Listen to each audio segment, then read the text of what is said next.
एक दिन आऊंगा और आपका जवाब नहीं आया, और कंप्लीटली जब आऊंगा तो सुलेमान तू नहीं होगा उस वक्त जमीन पर। काश तू ये ना कहता तो फिर तुझे कंप्लीट गॉड मिलता, मगर अब तुझे सिर्फ खुदा की आंखें, कान और खुदा का नाम मिलेगा और कंप्लीट गॉड नहीं मिलेगा। आप उस दौर में जी रहे हैं जिसमें कंप्लीट गॉड इंसानों के बीच में रहता है, इंसानों के दरमियान रहता है, इंसानों के दरमियान खुदा कंप्लीटली रहता है।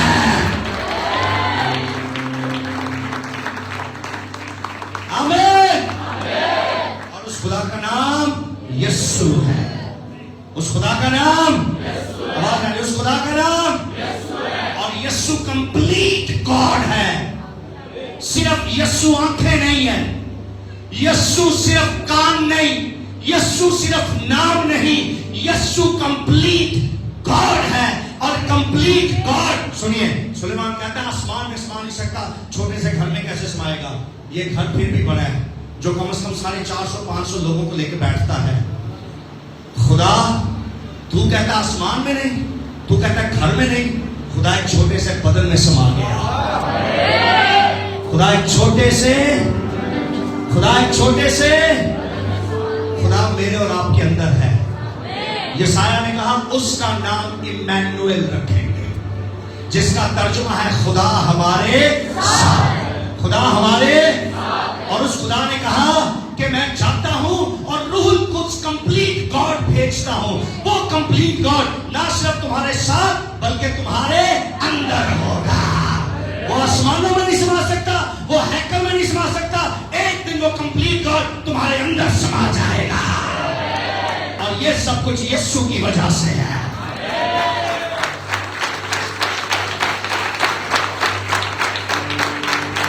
हालेलुया। अपनी जिंदगी में गलत दुआएं करना बंद कर, अपनी जिंदगी में ज्यादा इंटेलिजेंट बनने की जरूरत। ये इंटेलिजेंट बना, कहता है तो उस आसमानों के आसमान में समा नहीं सकता। अब समझ रहे मेरी बात, कि तू फिट नहीं हो सकता इस बॉक्स के अंदर। तू इतना फिट हुआ है कि यहां से बाहर निकला हुआ है।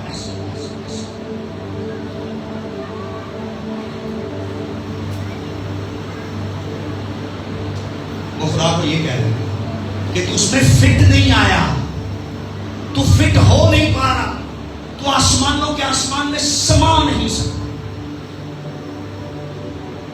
का फिर बेटा आंखें ले, कान ले और मेरा नाम ले। That's complete God. फिर चंद जमीन पर लोग होंगे जो कंप्लीट गॉड को जमीन पर एंजॉय करेंगे, मगर सुलेमान उस दिन फिर तू जमीन पर, मैं और आप सुलेमान से ऊपर।